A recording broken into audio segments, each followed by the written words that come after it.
Light those torches and let the unrest begin. We've got a brand new release from Crafty Games. It's Mistborn, House War.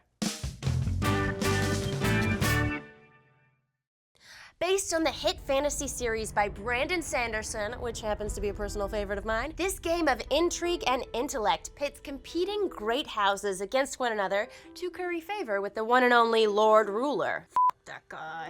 Setup begins with the game board center and the Kelsier pawn placed on the zero space of the Unrest track. Next, create the problem deck by removing the Vin card and shuffling the remaining cards into 4 roughly equal piles.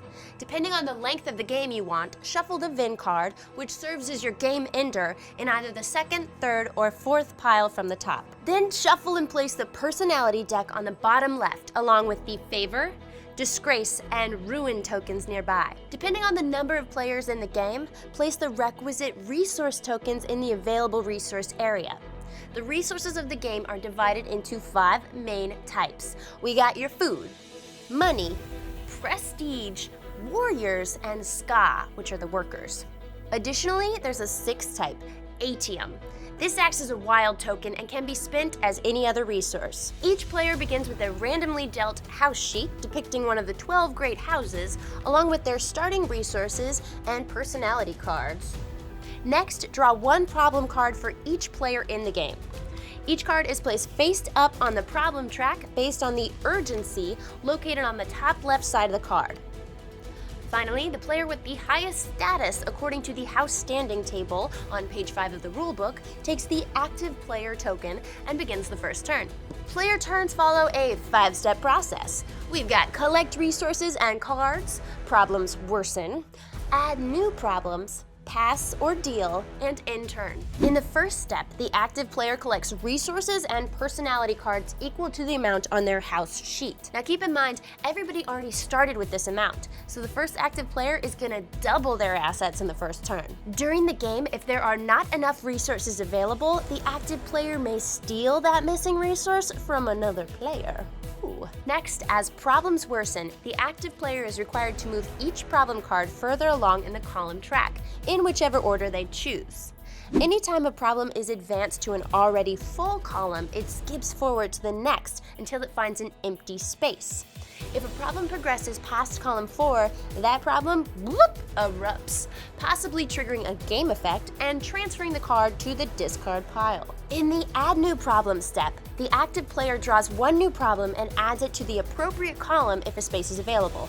Otherwise, it moves to the right. Problem cards contain an urgency number, which determines the category placement, favor, which denotes the victory points earned by any player who helped solve the problem, game effect text, which is what the problem does. Any text after a volcano symbol lists the effect that occurs if the problem erupts, and the resource cost, which lists the required resources to solve the problem. Also, you got some flavor text from the Mistborn novels. If he marches those creatures on his own capital city, the destruction it would cause could be even more dangerous than financial instability. You know, like that. In the pass or deal phase, the active player has 2 choices. You can pass by placing your token on the pass the turn space and collecting either a resource or personality card, or deal and place the token on any one problem on the board. This triggers the deal phase of the game, where all players negotiate with the active player to work together to solve that problem. Players can offer resources to help with the cost, or play personality cards to alter the outcome. The active player can offer a slice of that reward by offering some of the victory points if the problem is solved. The active player has all the power in this turn though, and they can determine who may participate in the deal. No player can be forced to take a deal, and any agreements that resolve on the current turn must be honored, or else a coin shot is coming for ya. You don't know what a coin shot is? Read the novels. To close a deal, the active player holds their token and slowly counts to 5 before taking their hand away. These precious seconds are the last chance anyone has to make a final offer or play a personality card to effect the deal. Once the active player's hand leaves the token, no further changes can be made. There's only one exception to this rule: sly personality cards. These clever little rogues can sabotage the problem or even steal the rewards. Either way, once the hand is off, deals are resolved as follows. Pay the resource cost as agreed by each player in the deal. Apply any personality card effects that change the cost. Apply the win solved effect if the card has one written on it. Apply the sly card if it was played.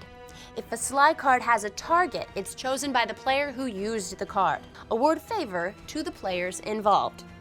Scoring tokens are always kept face down in a player's zone and cannot be traded. Finally, discard the solved problem card. Once the deal is resolved, or if the active player passed, the turn ends and the active player token passes to the left for a whole new round of intrigue. The game ends if one of 3 conditions are met. Option 1, the Vin problem is solved. This means the final empire is saved, and the player with the highest favor score wins the game. All hail the Lord Ruler. Option 2, the Vin problem erupts, and the Unrest score is either 7 or lower. The final empire is barely saved, and the player with the highest favor score wins. Or, my favorite, option 3. If the Unrest score reaches 8, the final empire collapses, and the player with the lowest score wins the game. Because the third win condition requires the opposite score of the first 2, Mistborn requires an extra level of strategic thinking. Keep an eye on the Unrest level and watch your own influence while keeping a wary eye on your opponent's progress as well. And that's the gameplay for Mistborn. I'm Becca Scott, and come watch me and my friends play this game and other awesome games on Game the Game, right here on Geek and Sundry or at projectalpha.com. Keep playing games!